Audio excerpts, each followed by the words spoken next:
Hey guys, I just wanted to give an update. It's been a while, um, and I was gonna make a video before I went and did the stuff I needed to do, but it kind of just happened so quickly that I really didn't have time. So I don't even know like who's all still with me or whatever, but that doesn't really matter.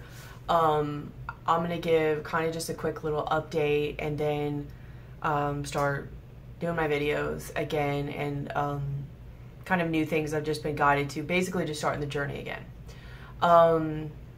Basically, I was having trouble at the time. I was really in a deep part of my dark night of the soul. I was having a hard time with the anxiety and the integration and the stuff that was going on in my body, fears, mistrust, paranoia to some degree, mostly fear and mistrust.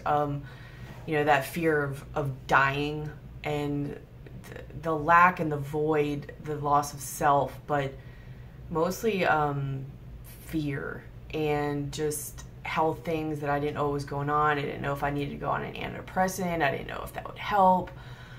I was taking Ativan, a really low dose and prescribed, and I think the last video, I think I put it up. I had said how I realized that I became physically dependent on it. My mind wasn't really fully there yet. However, it was on its way. Like if I was going for a walk, it's like, oh, let me bring this. I might need it in case something happened. So it was already developing. But luckily I, saw the signs and went to intervene beforehand. I did try to take antidepressants. I think they tried me on the generic of Prozac. They started me out at 10 milligrams, and I felt like I was so sensitive that I was like, well, let me start out at 5. Now, granted, I was already having the anxieties, heart palpitations, panic attacks. I couldn't really sit down. I wanted to rest, but yet my body was going. I was tired, but yet I was just wired is probably the closest word I can say. When I started taking the Prozac, it made it worse. It just made it even more so, even more anxious. My heart was even faster and stronger and just pounding even more out of my chest. Therefore, it even took more Ativan to balance that out. So I'm like, well, let me kind of wait and get through it. It'll go away. No. I couldn't eat either because for me, when my anxiety gets that bad, I have no appetite. My stomach twists up and I literally can't eat. So I went to my doctor, and the one I had at the time, he really didn't listen to me. And I'm normally kind of I don't know, to some degree I'm a pushy person, but a passive aggressive and, too. So I'm sure you get it. A lot of us are, especially before our journeys. But anyways, so he went with me to kind of help me and be support, which didn't help too much, but it was the thought that counts. So I went to him and was like, look, this isn't really working. Is there a way we can change? I'm doing the 5 milligrams instead of the 10. This is what it's doing to my heart. This is how I feel. I'm like, I can't eat. I don't eat at all. And I have blood sugar issues, so I've never gone low, but I didn't know if I would or not. And he's like, oh, well, let's try 10 milligrams. I'm like, he's like, that'll probably work better and even it all out. And that was the most horrible idea. And then I told him too, I was like, I'm pretty sure that I'm becoming dependent on the Ativan. Can we switch me off, wean me off or switch me to something else? So he's like, all right, well, let's try the Buse bar. And by the way, here's more Ativan. And nothing about that just sat right with me. Every option, it was extending the Ativan. Even me weaning off, could I have done it? Maybe, I don't know. But just this fear and this feeling of dread and doom was getting worse and worse. But it was no, absolutely not. which I kind of see the point for it, now looking back to, but even with him being like, me telling him, like, I'm not eating, like, at all, it was to the point where, like, even, like, I was muscle wasting, and he really didn't listen, but that's whatever. So I went home, and I was like, all right, you know, again, I was desperate at that point. I was like, let me try it, you know, because I was trying to, like, you know, learn certain lessons, not always resist everything. Like, let me try it and see. Sometimes you got to do trial and error. It just got way worse when I went to the 10 milligrams. Like, even the Ativan did not help. I could not eat. I mean, as sad as it sounds, like, I was crying trying to eat a sweet potato. And I think I only got, like, a couple bites down. Like, people really underestimate the benefit of their appetite. You know, people are like, oh, just force yourself to eat. There's no forcing yourself to eat. Like, when you're that much, where if you have absolutely no appetite like that, I mean, like that, it causes, I don't know, like chicken or egg, which one comes first, I'm not sure, but you either have a psychological problem or you're going to get a psychological problem by forcing yourself to eat. Like, it was making things so bad. Like, it was like I had a knot in my throat, and I could not swallow that stuff down. I mean, I could taste it, and it, you know, tasted good even though I didn't want it, but it was like my stomach was just twisting up. My heart was just beating out. Like, when I say I couldn't sit down before, I even more could not sit down. I was pacing all day long in my house. I literally, and I'm not exaggerating, I literally could not sit down.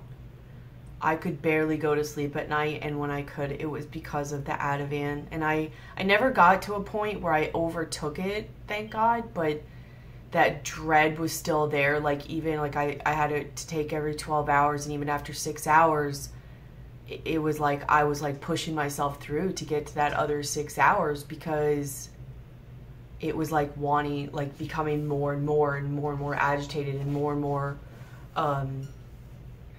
just feeling like panic. I knew I needed to go see somebody and talk to somebody, and I really wanted to get into some type of like peer group, see a psychiatrist or psychologist, both actually. I wanted to start doing acupuncture and yoga and really getting into all this stuff to try to balance me, but I literally had no energy to put it together. I couldn't do it. I couldn't even focus my mind. And I kept getting this indication to go somewhere, you know, to get help, kind of like a one-stop shop. But I'm like, it'd really help if everything was in one place. And I was kind of getting that idea, but didn't really know where. And one day I went for a walk and was talking to my mom, and I was like, I really think I want to try to look up or go to a center that kind of, because I was being like, not only did I not have the energy to put things together, but when I did get the energy to go, like, my doctors weren't listening to me. Like, I was kind of being like handed off and not listened to at all. Not really taken seriously, I guess. So I'm like, you know, if I look up a place, you know, can you help me, you know, set it up or look it up? I'd like to find a place that's kind of like a one-stop shop, basically like a recovery center. Even though my deal wasn't like a typical, I guess, drug addict, it sufficed enough to what I needed. My concerns were, I wanted to be monitored while coming off my Ativan, get off it quicker. I did not want to extend it anymore, because the feeling of dread that was coming over me was like, I don't know if something really would have happened. I think it was doing it to push me, because it was pushing me along my path, and I see why, which I'll get to. But I needed a one-stop shop that had like a therapist, a psychologist to like recheck my meds, you know, group sittings and talking, giving meds to help wean me off. They can help me monitor my blood sugar.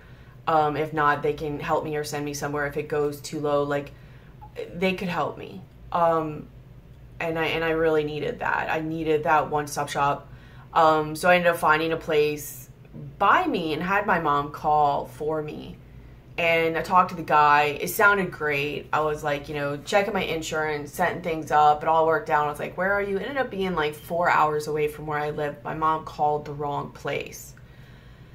And I was like, oh, wow, I didn't know that. Well, hey, it's only 4 hours away. We'll check it out. And so when he was checking my insurance, I'm like, let me call the place we were actually supposed to call. It was horrible. It was like, you could tell there was intervention on my mom accidentally calling the wrong place. I don't even know where she got the number. I don't know.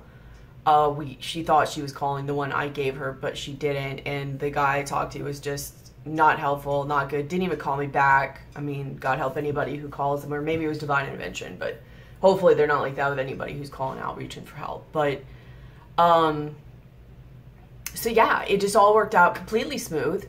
That was on a Saturday. And I told the guy that I wanted to, I might have to upload this, we'll see, but I told him that I wanted to go on that Monday. I wanted to go as soon as possible. I didn't want anything coming in between. I needed to go. Like, I didn't even really talk to my husband about it. Like, he knew I was thinking about going somewhere, but he didn't know this was really being set up. Okay, I'm back. I had to fix my battery and everything. So I was setting all this up. My husband didn't even really know what was going on. It happened so fast. So I told him, I was like, I want to go there on Monday, and this was Saturday. I was setting it up to give me time to pack and put things together. So I did, and then Sunday I was supposed to go there at 5 o'clock on Monday. In the afternoon. At 2 in the morning, I woke up having like a panic attack, and it was like feeling like the darkest thing ever, like so dark. And I just woke up. I took an Ativan, which I was due for one. I was okay with it. I mean, I didn't want to take one, but I was okay time-wise, and went and took a bath or a shower to get ready. Like, I knew right then, I was like, I want to go. Like, I want to be done with this. I want to have the control out of, you know, I don't want to be in control of this anymore. And I want to be where someone can really monitor me and watch me. Because it just felt, it just felt horrible. So we got there early, which was a little inconvenient, but it worked out. And, you know, of course, my husband was, like, worried because it was so fast, and, you know, they really take you in. Like, you can't stay. You can't see there for, like, HIPAA and everything. So it's like he didn't know, and, you know, he saw the state when he dropped me off and all that. So he was worried. I was scared. Like, I didn't even know, but anything had to be better, you know. Thank God my mom did call that particular one, and I found them, because some of them, you know, can be kind of like, and I don't know if I would have seen some of that stuff or been around some of that stuff. I don't know what I would have done. I don't know if I would have gotten the care I needed or stayed to get it. But this place actually had yoga, massage, like a bio bed, a psychiatrist, therapist, group sessions. I was going to stay for anywhere from 35 to 65 days. I mostly just wanted to detox and get the benefits of being there, being in like a one-stop shop, as I call it. I wanted to leave there being balanced, or more balanced, and balanced on my meds. So that's pretty much almost exactly what happened. You know, it had its trials and tribulations. I had my lessons to learn there, to surrender, to work through my anxiety. I learned a lot of lessons about anxiety. I learned a lot of lessons about addiction. I had a fear of like death. I mean, I still kind of do, but it was like real bad because like my fears were really coming up in control, and you know, you feel like you're dying anyways when you have a Kundalini awakening, which I've realized now. I believe I had a partial Kundalini. I believe it stopped about right here, just because of symptoms, feelings I get, where the heat goes in my spine and where it stops it. I could be wrong, but I really don't think I am. I think it stops about here. And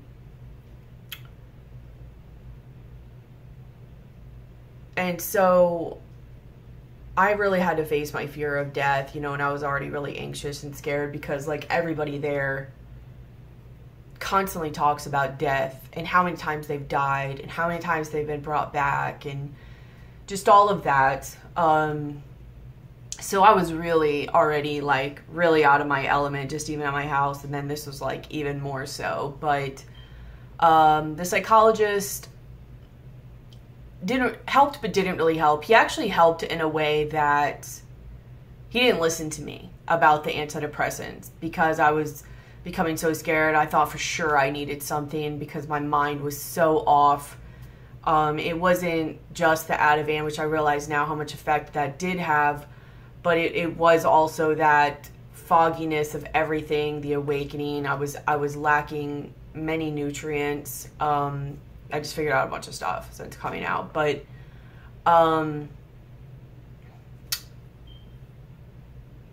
I kept really pushing and pushing. I was like, I really think I need to be on something. Like, went in there, like they just took me off. I'm like, I'm losing my will. I don't have like any will to go on. Like, what do I do? Like, I was just kind of going crazy. But it was weird because every time I would finally get in to see him, I'd be like, yeah, I don't really know if I need it. And he was probably like, she's really, this girl's psycho. But no, after a point, I was like, no, I don't really know if I do. So I'm glad he didn't listen to me on that. I could still be wrong. I don't know, but it did start to get better. Of course, they gave me other meds to help wean me off, kind of a lower dose benzo, just for the detox period. And then after that, you have other meds. They had different types, but I think the only type I could even try was the Visceral, which is kind of like a prescribed Benadryl, because I think they use, the other one was clonidine, which is actually like a blood pressure medicine, but I guess it works for blood pressure because it has kind of a sedative effect too. But my blood pressure couldn't uphold that. I was actually kind of borderline, right at borderline going low the whole time, so I couldn't, I wouldn't have been able to use that option. They tried a couple times to put me on muscle relaxers.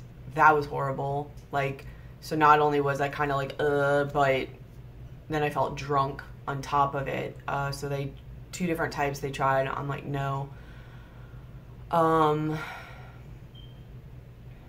I could feel my cortisol was just all over the place, you know, and then, you know, even after you get out of detox, you still have like what's called post-acute withdrawal symptoms. So you still have like the shaking and all that, which I feel like I still have now. And I don't know if that's still me cleaning up from the withdrawal, the benzos, which I was on it for about 3.5 months. Normal, like low dose, but normal. I think it was like, I took it most time once a day, like a half a milligram. The most I would take is 1 milligram a day. Most time it was half a milligram a day. So not even that much, but I just was kind of sensitive. But I know I could feel my cortisol was all over the place. I tried telling the doctors, I'm like, I am going through adrenal fatigue. I wanted to try echinacea, and at first the doctor wouldn't let me, but then I was like, well, maybe this isn't the place for me. He wanted me to go on, there was this med, I can't think of the name right now, but people take it, like a lot of veterans take it to help with like night terrors and stuff like that. I think it starts with a P. And people normally take it like one time at night, and you wanted me to take it like 3 or 4 times a day because they were running trials seeing that it lowered cortisol and helped with like your, you know, your mind and all that, lowering cortisol levels. And I'm like, no, I don't want to do that. I'd rather try echinacea first to see if that helps. Which he did end up letting me trying, and I don't know. I mean, things seemed to work when I was there, so I don't know if it was that or not. It was a certain strain of echinacea. But I declined on the trial of that one medicine because it can lower your blood pressure, and he wanted me to take it like low dose 4 times a day, and I just didn't feel right about it. So I'm like, no, I'm not going to do that right now. Because I have blood sugar issues, even though my sugars were normal, they were kind of like, they go like low, normal low, and then normal high. So they were kind of, I don't know. I figured maybe because of the adrenal fatigue and it affects like your thyroid and your sugar and your endocrine system, I'm like, maybe it's my body trying to help me out in the meantime, and it's shooting out cortisol to do it. Maybe I need another mechanism to help me out in order to, so my body doesn't think it has to put out cortisol to do it, because I felt all the time like I was in fight or flight mode. That's what I told the doctor. I'm like, at any second, I'm like, I just want to take off. I mean, the littlest sounds, like somebody could cough and I'm like startling, you know what I mean? Like, what was that? Like normal sounds, my body's just ready to go. And, you know, I couldn't really sleep, dreams, shaking, night sweats. I don't think all that was from the benzo. I think it was actually multiple things, but a lot of it was the benzo. And then when I was having the post-acute withdrawals, I know there was at least one day where I was shaking really, really bad.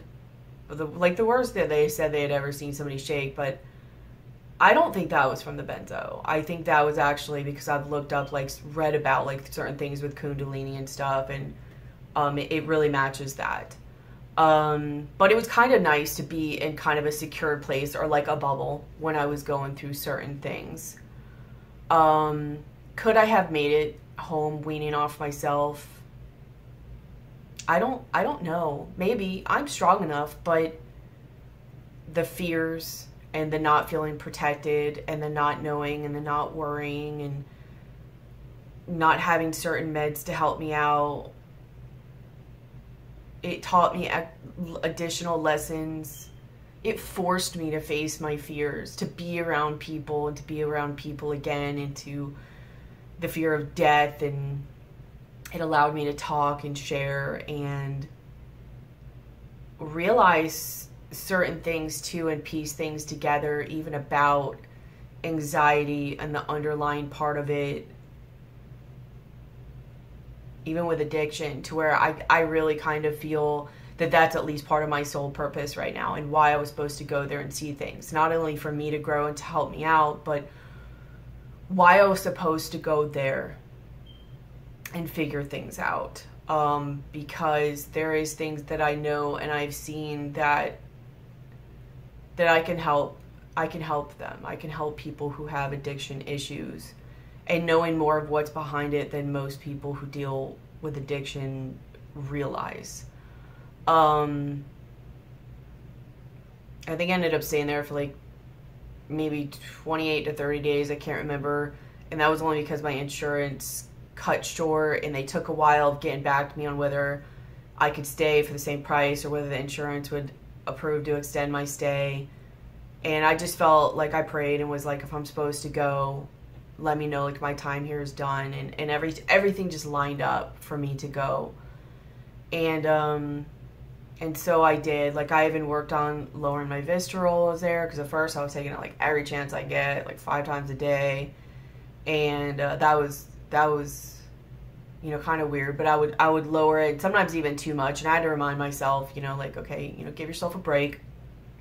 You know, you're coming off of, you know, benzos, your body's adjusting and all that, like, because I was like, oh, I don't want to become dependent on something else. I have to worry, you know, come off of this before I leave and everything. But so I figured out my way, and a sleeping pill really helped me.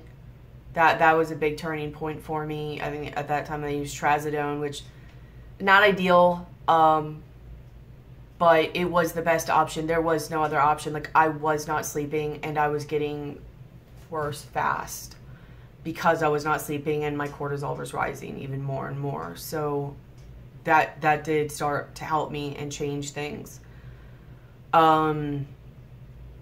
As did the visceral. By the time I did come home, though, I was able to use the Visceral, like literally PRN. Like I really don't take it that much anymore, but it's there if I do. I who knows. The Trazodone I do still take too. I tried to stop when I came home, and that didn't work out exactly well. So I went back on it, and so now I'm doing it to where like every other day I take it. I don't want to become dependent on it to go to sleep, which as right now I'm not. I have no problem going to sleep. That's even getting better. I've been working on ways to lower my cortisol, because I know that's a big thing for me that I need to do because of the adrenal fatigue. And I mean, it was all just flipped around. Even before I went there, I mean, I knew about meditation, I knew about breathing technique and all of that. It doesn't matter. It doesn't matter if you know all that. It is a losing battle if you are taking that, any type of benzo, or I'm sure there's even other ones. It is a losing battle. I would have been even worse off than I was if I didn't know the techniques that I did. That was even keeping me somewhat sane. I'm glad I went there because I realized, you know, if you're coming, I mean, I wasn't on it for a long time, but who knows, I was sensitive. Like if you're coming off cold turkey of alcohol or benzos, any drugs really, but especially alcohol and benzos, you are at an increased likelihood of having seizures, because your brain becomes dependent on that chemical in order to think it, like, to relax or whatever. It just messes your chemicals up. It doesn't think it can do it on its own. So I didn't know that, so I'm grateful for that. Like, they did give me an anti-seizure medicine, and then kind of helped wean me off, and, you know, and it was a whole ordeal because I was completely vegan at that time. I still mostly am now, but I started being guided to, like, okay, I should start eating eggs. And then I started craving like raw sushi grade salmon a lot. So I kind of got into this thing of listening to my body. Like that was the whole reason I went vegan in the first place, was listening to my body, which was preparing me for my awakening.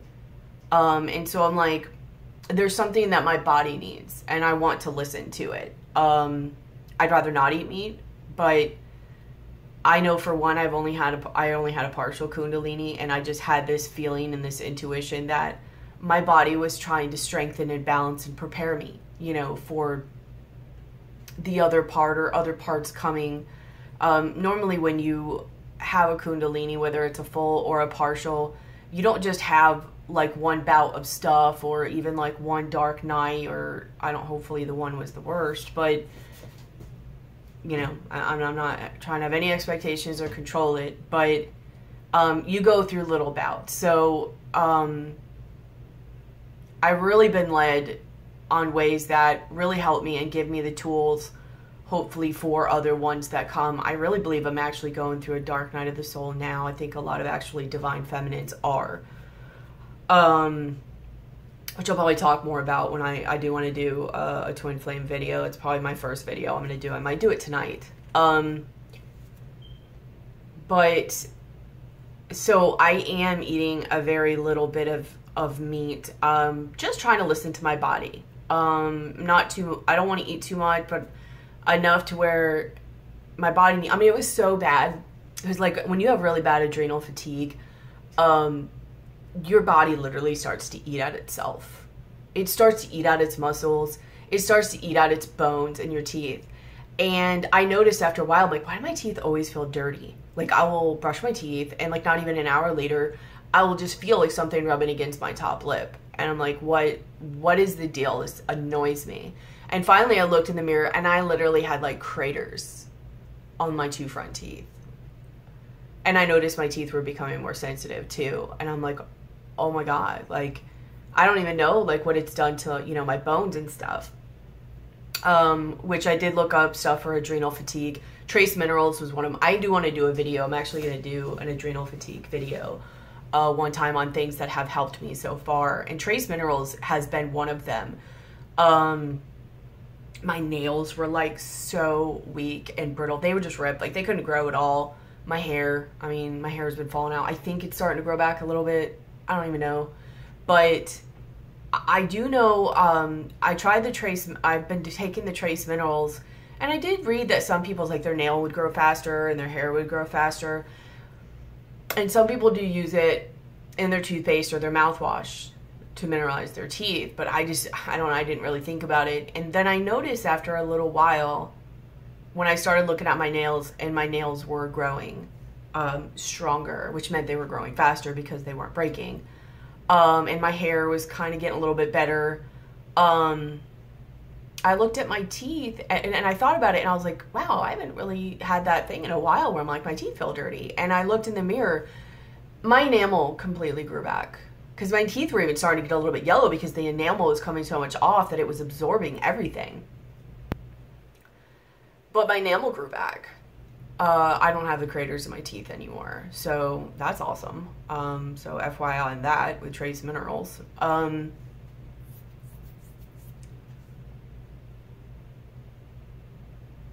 I've also found other things that I'm going to use too. I know, like, horsetail is one of them, that stuff that has a high amount of silica. And there was this stuff you could drop in coconut oil and swish and do like a pull in your teeth that really helps, and it really helps them like grow back and strengthen. And you can even take the stuff not after you swish it, like the pull you have to spit out. But you can swallow it and it'll help your bones and stuff like that. Anything that's high in silica really helps your bones or teeth and all that, because your teeth are growing. I mean, I don't know why, but I was always told growing up when your enamel goes, it can't grow back. That's totally not true, by the way. Anyways, so I was doing vegan, which worked beautifully for me before I went in. And it was like my whole body just got discombobulated. My sugars were just all over the place. My adrenals were all messed up. My cortisol, it was better when I got out, but it was like my body didn't know how to process carbs anymore. I like no energy to do anything. It was flip-flopped when I did, like, you know, my hormones are all over the place, and people underestimate your hormones. Like, not only do I have the Kundalini in itself, but your hormones play a lot. My hair, my mental, my emotions, just whatever, all of that. So I'll go to this part, and then I'll go just since I'm on the diet part anyways. That's why lately, like, I've been doing a keto diet, because I just keep being led more and more to do a keto diet. And I resisted it before because I thought, like, you had to eat, like, mostly meat or all meat. And there's a little difference between Atkins and keto. But I started Googling, like, can you do keto and vegan? And you totally can. So I was like, all right, well, I'll just incorporate the little bit that I do and, you know, whatever, customize it. But the keto really, really helps with adrenal fatigue, cortisol, my sugars, getting yourself back in balance, just really restabilizing your body. I want to start doing videos on that too, maybe like tracking me while I do it. I've been doing it for like, I think like 5 days now, 5 or 6 days, and I've lost like 5 pounds, and that's great. I do want to lose weight, but the cortisol is really what I was focused on too, to help, you know, and help balance me out and give my adrenals a break. I do acupuncture. I go every week right now, as long as I can afford it. I kept hearing about licorice root to help out, and they have adrenal blends too, and that was okay. But for some reason, when I would try it, it would actually make me more anxious first, unless I like moved around and didn't think about it. And so I didn't take that, and then because, you know, it's really good to take adaptogens with adrenal fatigue. And, like, to be honest, the more research I do, almost everybody in this world has adrenal fatigue. But holy basil has worked out really well for me, and it doesn't seem to have, like, you have to watch out for your heart rate and your blood pressure and your blood sugar sometimes when you take licorice root.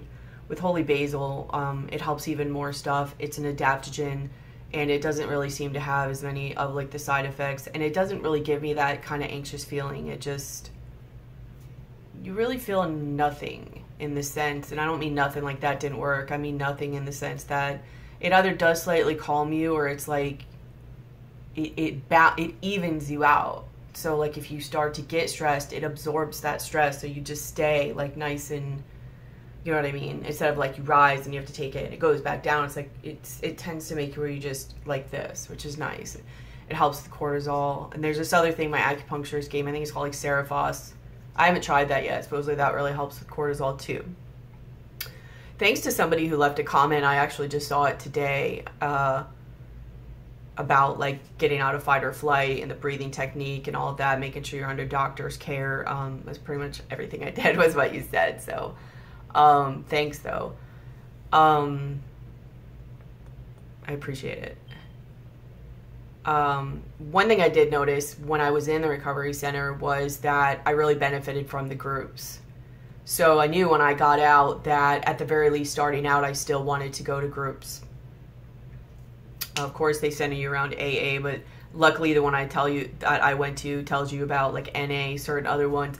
Things to watch out with AA. AA is great, but it depends. Like if you're in a little bit older of a group, they can be a little bit more territorial. Some of the new ones are welcoming, whatever. I completely understand. Everybody, you know, everybody has what they need and everybody has their place.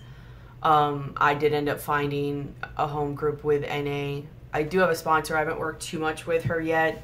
Just mostly as like someone to talk to. Like I'm willing at this point to do whatever I need and whatever I'm guided to continue to keep growing, learning, even getting in a spot, because I do feel like part of my mission is really supposed to be there's something I'm supposed to do to help people with addiction. And I feel like a huge part of that is because there's a lot of it that's misunderstood, especially as far as how sensitive, creative, and intelligent they are compared to what has come as a product of our society. And I feel like especially with people having awakenings and stuff, that there may actually be, for a little while it's happening, a little bit more of an increase of addictions and possibly even suicides and stuff like that. So there's something really I feel like I'm supposed to do there. And so I realized that when I was there, I started seeing it and piecing things together, that I was like, okay, you know, I see now why my journey has taken me this way. So I started out going to NA meetings, and that was good. That really helped me. I actually started the day I came home. And that helped me a lot with even meeting certain people. And then I realized I really needed to branch out. I wanted to find other groups. So then I started going to like depression groups. I think I went to like one of those. That was nice, but very quickly I found the spirituality groups, which is so funny because when I went to before I went to the recovery center, you know, and it's like, you know, you're going to start finding your soul tribe, and, you know, because I had a lot of my friends let go of and a lot of my old coping skills, and I'm like, where am I going to find these people? Like even finding people online, like that's cool and all, but or on YouTube, I'm like, I need people like here too. And I'm like, where in the world am I going to find these? Like I didn't see it as a possibility. And it's crazy because now that I'm out, I came out like, it's like I came out of the closet, but I came out of the recovery center. I came home, I think it was like March 3rd or 5th or something. And I've just been trying to like stabilize in the meantime. As well as dealing, you know, with other like awakening, twin flame stuff, you know, just stabilizing. And it's crazy because before I went in, I didn't see anything. And then now coming out, it's all over the place. There's so many metaphysical groups that I go to, and people that I've met, and networking and connections, which not only has increased soul tribe, but methods of healing aligns with stuff that I'm now wanting to do and do. I'm now a Reiki practitioner, so I do that, and I have to update my description page, but I didn't want any more excuses not to make a video, so I wanted to start doing it. But I will be offering, you know, energy healing, Reiki energy sessions, just bringing forth a lot of the modalities and the messages and the healings that I've brought along the way. Any healer is going to have to learn things and heal themselves in order to then give back. So I will be offering that. Still doing tarot. You'll see it all in my description. Anyways, it's all over the place, and it's all coming, and I can see it happening, and it's weird because it's almost still at that point where it's like it's not real, and like you're like, am I crazy? But yet you can feel it's real, and that it's actually starting to manifest, and that the only reason it isn't even more manifested is because of my blocks that I'm still working to get through. So it's exciting. Trying to think if there's anything else. Mostly just working now and pushing forth on my mission.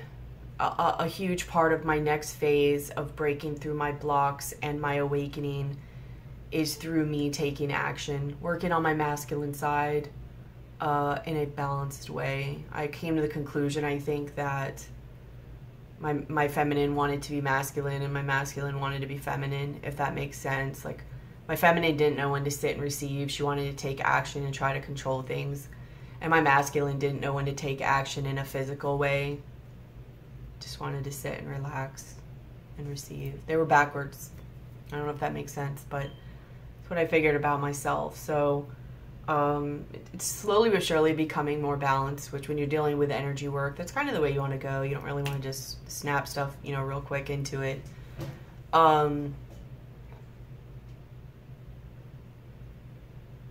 Yeah, I'm just still figuring things out.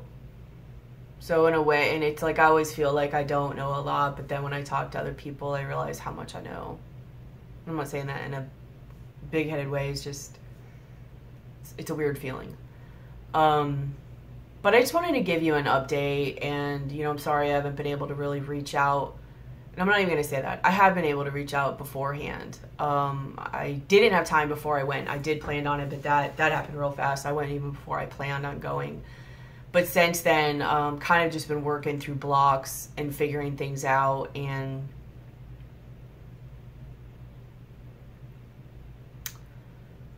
no excuses, just working through blocks. For some reason, it was hard to come back on here again, and now that I'm back, it's like I love it, and I don't know why. Blocks are the weirdest things. Like, once you start to work through them, you start to like, why was I so worried about that? Why do I resist that? Like, it's just so crazy when you figure things out, how your subconscious can really just grab a hold of things. And I realize now I just have to go and create new patterns for my subconscious to act off of. But I wanted to give you guys an update. I could have just started to do a video or like a tarot video, but I didn't want to like explain things a bunch of times and questions in case somebody asked. I didn't want to put an intro in the beginning of like each video or whatever. So this is just my update video. Also for somebody on a Kundalini journey or dark night of the soul. Again, you know, progression. They can watch my progression. I can watch my progression. I do have different ideas of what I want to do of videos for different parts of my journey. But I'm excited to be back. It helps me too, because sometimes like I really like to talk, but sometimes even though I like to talk, I become like hermit, and then I don't, and that really creates a lot of blocks even in itself for me. So try to think, is there anything else? I don't know. I've learned Reiki, access bars. That's really interesting as far as especially like helping your mind.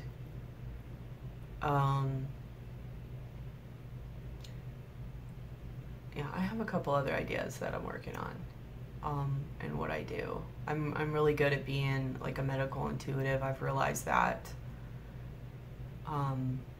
Anyways, so I'm doing good.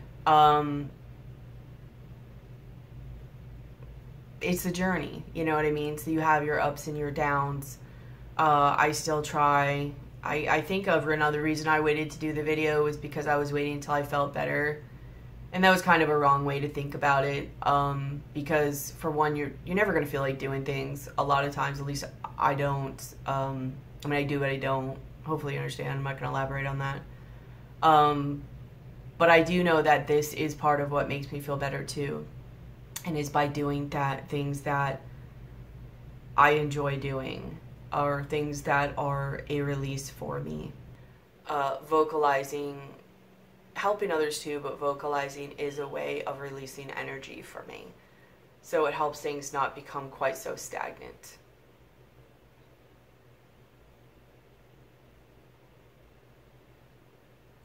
But that's it. I don't think I ever said what I did, why, you know, about lowering my cortisol when I was in the recovery center. I went on metformin. That I decided to take that to see if that helped assist my blood sugar and my cortisol balance, which it did. And I think I went to like 500 milligrams twice a day. And then I wanted to kind of come off of it or see if I could come off. So now I'm taking 500 milligrams once a day. And then I take my own inositol, which helps with insulin resistancy, the other part of the day, and the keto diet. And slowly I've been incorporating walking, and yoga, not as much as I would like, but some intermittent fasting too. So I eat between 2 and 8. So before I eat at 2, I would like to have done some type of work, preferably a video, and some type of exercise. So I'm getting it together, you know, figuring out the things I want to do while kind of having those little ups and downs amongst all the strong astrological energies that are going on right now. And that will continue until pretty much August. I mean, forever, but you know what I mean? I mean, we've got like Mars retrograde, Saturn retrograde, I think Pluto retrograde. In July, we've got two eclipses, the summer solstice, Neptune retrograde. There's probably even like 1 or 2 others. I mean, there is so many things going on astrologically right now. So it's a cocktail of things. But anyways, just wanted to give an update. For those of you who are still there, thank you so much. I hope to really grow now. Mostly just, I don't even honestly care if I grow, just be able to heal myself and help others. Well, I'm not gonna lie. I do want to grow, but that's not my main concern. And for the other ones who didn't, still love ya, but, you know, who's supposed to ride this out with me will, and those energies in the universe will bring that to me. So I'm not even gonna fret, and I understand. It's whatever. But thank you. I think I'm gonna try to do preferably a twin flame video first, either tonight or tomorrow. I'm not sure exactly how I'm gonna do it. I did one before, and I think I might actually reformat the spread. So keep an eye out. Whatever happens, I just wanted to give an update. Like, I'm still here. Just still doing my thing and figuring things out. I think it's time that I'm supposed to go and even face through my fears on this, and I don't know. Hopefully I'm not pushing myself before I'm ready. I'm trying to, like, not let things stop me and push through with courage, but yet that balance of taking care of myself too. I'm trying to really find that balance, because if I wait for everything to be a-okay, I'll never get started. And I just really believe that this is the way I'm supposed to go right now. That the next part of my journey, the next part of my awakening, the next part of my stuff is by pushing through and starting my stuff and focusing on me and putting my life purpose together. So anyways, I hope everybody's been doing well. I hope to hear from you guys soon and be helping whatever interaction you get it. I'm gonna go. I really hope everybody's been doing well. I've loved you. I love you. Whatever. I've missed you. I hope you've been okay, you know. But anyways, it goes on. Here's what's up. I'll be seeing you soon. Bye.